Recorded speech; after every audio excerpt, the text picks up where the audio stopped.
Hi, I'm paramedic firefighter Travis Markowski. This is a day in the life of a paramedic firefighter with the San José Fire Department.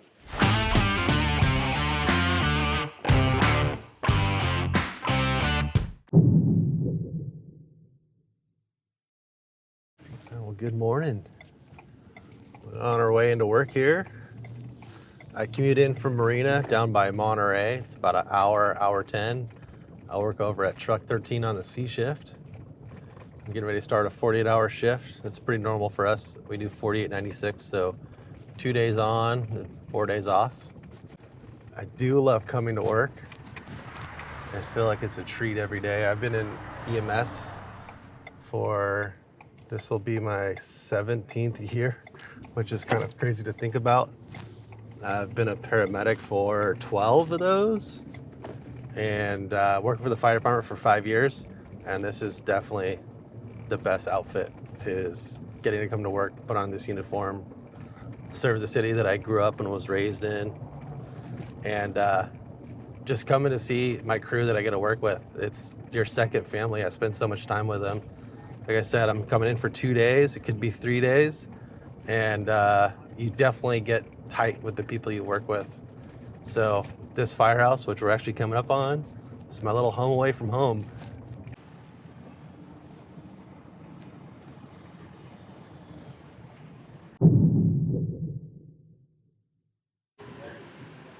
Hey, Tyler, what's up, dude? Hey, morning. How are you? Good, man. Got you. Good to see you. How was it? Good. Had a good tour. We ended up having a fire the first night, so we used the radial saw to the back and some tools, but everything got put back. Sweet. So, yeah, I'll go ahead and get all my stuff off. How's the EMS gear? EMS gear is good to go. Kept that cabinet locked? Pretty much. Perfect. Love it. All right. So our shifts normally start around 8 o'clock. We try to get in before 7:30 so I can relieve the person going off. Tyler was the paramedic on the truck the last 2 days. So I get a quick report from him, a turnover, explaining what they did, if they used any tools, any equipment, anything that needs to get replaced. Once we can do all that, I'll grab my gear and get it loaded up on the truck so I'm ready to go.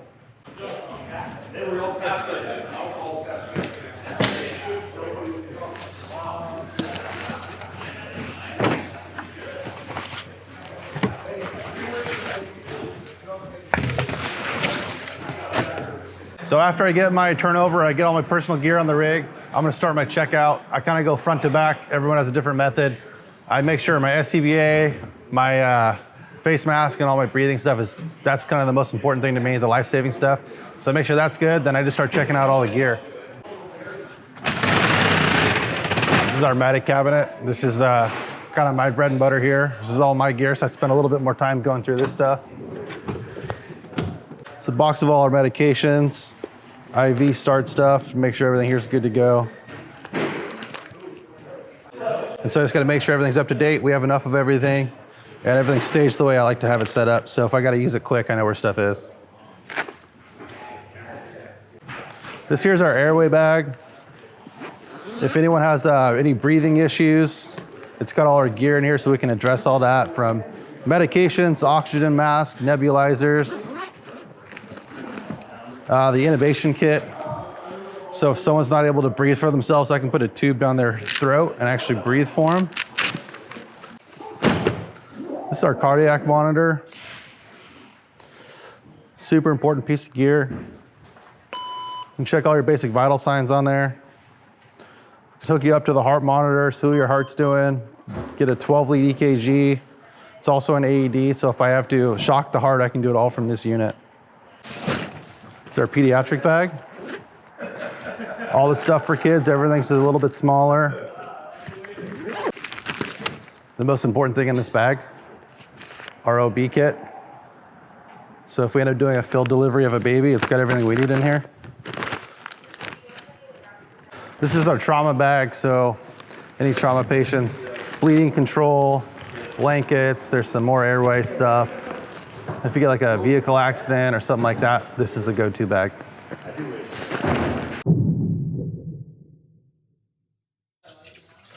It's not the most glamorous part of the job, but it definitely needs to be done. We have 9 people assigned to the station on each shift, and it's not that big of a house. So we do our daily cleaning assignments. It takes about 20 or 30 minutes, but it goes a long way. If you can imagine 27 people using the same bathrooms over, 4 days.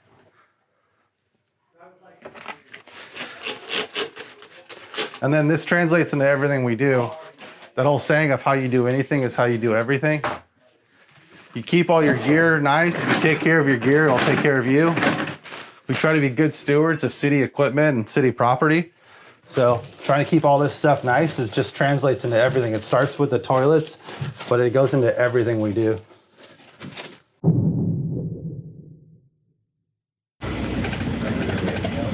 All right, we are on our way to go meet up with Engine 37. They got a newly promoted driver. So we're gonna go do a training drill. We're gonna simulate going to a defensive operation where we put up the aerial ladder. It's got a big nozzle at the end, and they're gonna be pumping the water to us from the hydrant.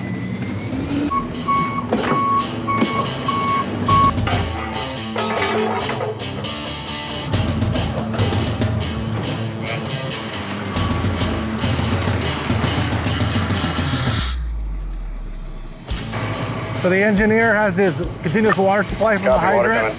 He's gonna pump these hose lines. That's gonna go directly into our master stream. So in a second, you'll see me start to fill up with water, and we'll start putting water out in the master stream as I tip the aerial. Truck 13 engineer, what's your initial pressure you'd like to go? 160?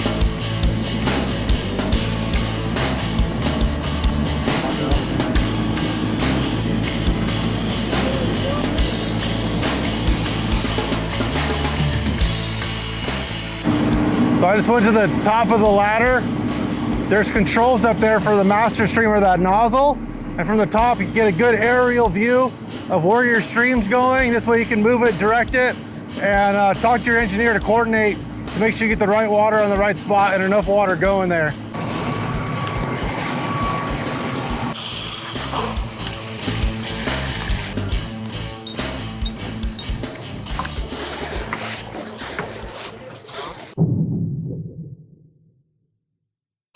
Right now, we are en route to a vehicle accident with a female complaining of back pain. I'm gonna go in and do my paramedic assessment. We document everything here on the iPad with the web-based program, so I'm just getting all the information we have dialed in. So it's easier when we get on scene, we can just input her information and all the details of the call.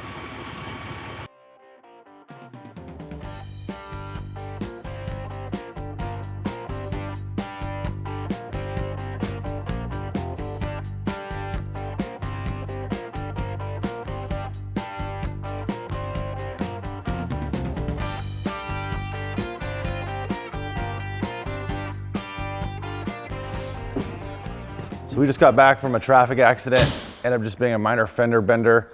The driver of one of the vehicles was really just shaken up. Wanted just a quick evaluation. Didn't have any apparent injuries. Refused all transport to the hospital by ambulance. So we're able to transfer the scene over to San José PD. They're able to help exchange information and arrange for a tow. And what's bothering you today? I don't understand you. Okay. Do you have any pain? Yeah. Here? Okay. I'm gonna touch you here, okay? Does that hurt more? What language do you speak? What? Farsi, okay. Is it okay if we check your blood pressure and vital signs? I don't Okay. Hey, you got the rig phone? I'll grab it. I'm gonna see if I can get language line. Hello, I'm ready for your instructions. Hi, can you just introduce yourself to the patient? Can you ask him if he has any pain anywhere?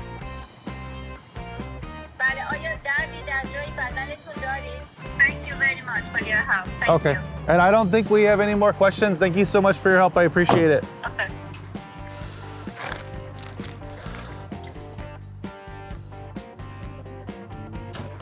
How do you feel? Okay, standing? Okay.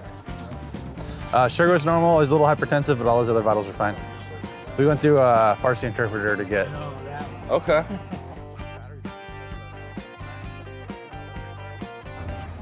Patches? Now we're good. That'll work. Thank you. Cool. Thank you. Good seeing you, brother. All right, man. You guys be safe. Take care, sir. So we just got back from an EMS call. The person called 911 for a medical problem. On initial contact, we realized the patient did not speak English. So we're able to utilize our language line, which gives us direct access to interpreters. Through the interpreter, we're able to provide really good care by getting all their medical history, medications, and allergies. We're able to treat this patient, and then we transferred care to the ambulance crew. We live in the station. We do 48-hour shifts. So that's 2 days, 9 people. We come in, we shop usually the first day. We try to cook all of our meals. So if you ever see the fire truck at the grocery store, we're shopping for ourselves. We all pay our own money. We all pay about 20 bucks a day. Split it up. This is where the real magic happens. You get to see who the good chefs are. Vital part of being a firefighter is being a good cook.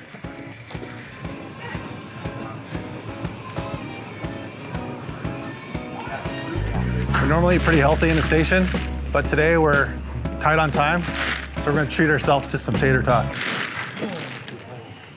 What's in it? Can we just make our own? Probably.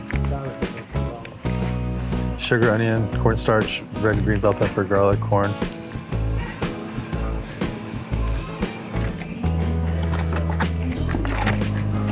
Dude, beets, red onion, spring mix.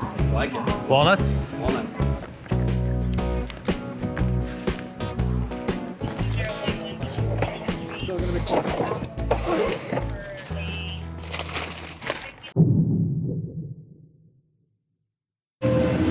So we are responding to a gas investigation at a middle school. We have a gas detector here. So I'll get it on, get it calibrated before we show up. And we'll try to pull up a map of the school to get an idea of what we're dealing with.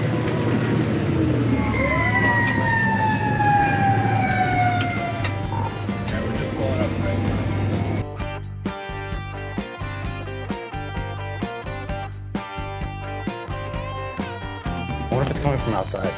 Boiler room is on the opposite side of the building. We got a little faint smell in the women's by the showers, but nothing on the monitor. That one smelled like natural gas, though. It didn't smell like sewage. But I've been doing all the drains. All right, we just had a gas investigation. We got called out here to the middle school for the odor of natural gas in the boys' locker room. We're able to use our floor gas. Here, it's a detector that can pick up natural gas. We didn't have any hits of it. We didn't smell anything, so we just referred the call over to PG&E, made sure it's safe for the kids to re-enter. We'll be clearing out of here shortly.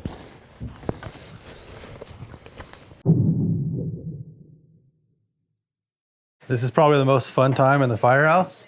We prep our meals. We do everything is teamwork, if you can tell. But we all help out, create good, delicious, nutritious meals, and we have a lot of fun doing it. Meal time, we all sit at the table. We call it family time. We'll sit at the table for probably 2 to 3 hours and just talk about our day, what's going on with the family, have a lot of laughs.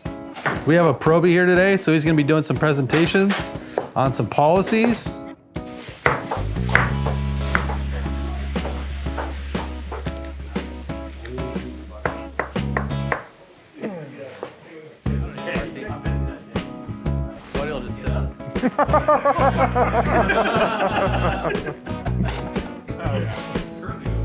February 11th, the Academy has requested us to go down there for a live burn.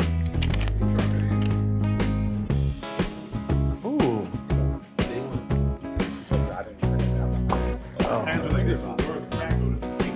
Oh.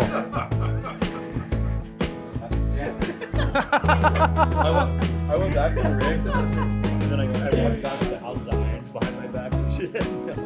Yeah, she's like, what are those people doing? So we're out here doing another drill. We have a probationary firefighter today on our engine. So we like to get the truck out, get us hands on some tools. Today we're doing a drill called Know Your Reach. We like to put all our ground ladders out.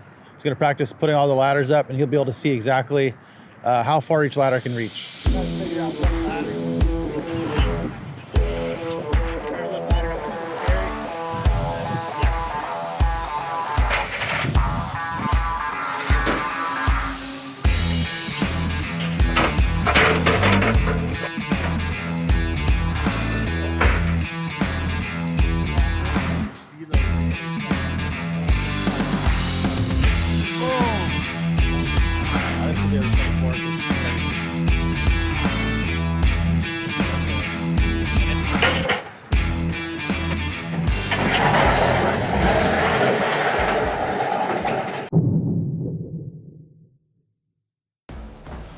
I'm here in the gym, I'm working out. We're allotted time every day to be able to exercise. At any moment, we can be called out to a structure fire or a rescue. This job is very physically demanding, so it's very important that we stay in shape to prevent injuries and to be able to go home to our families.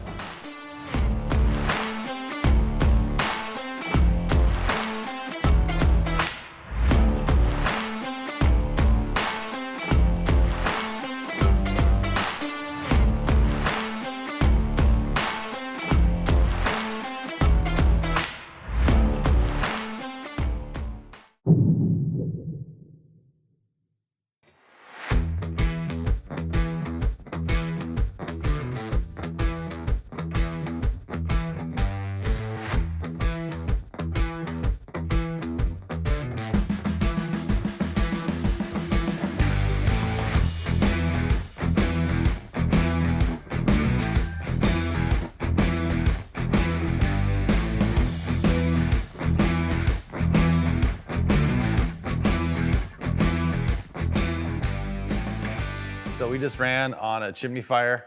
It's pretty common this time of year. People start burning logs and stuff in their chimney. And in this case, he hasn't cleaned out his chimney this year. So there's a bunch of creosote and soot and stuff that built up and all that ignited. En route to the call, we treat every fire call if it's the real deal. We always plan for the worst and obviously hope for the best. And this ended up being nothing more than just putting our trusty water can here. This is just a 2.5 gallon extinguisher just with water. So we're able to put out the fire up on the roof and then mitigate all the stuff going on in the chimney. And then if you saw, we took out that fan and we're able to get all that smoke out of his house. So it's nice and comfortable for him to go back to.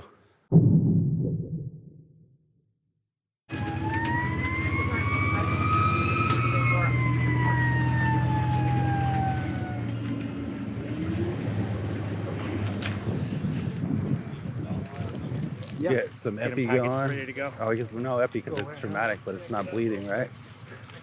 You want to trade with me, Travis? Take over airway. Sure. I'll do CPR. Yeah. Switch. Down you. Got it? You can just keep going, Dan. I'm just gonna breathe around you. Copy. All right, boys. Once you guys get them up, we're gonna go towards Travis about 10 feet, 15 feet. Right there. Okay, you want me to take over? Get in the back of the Copy. A little bit. I'll recheck it.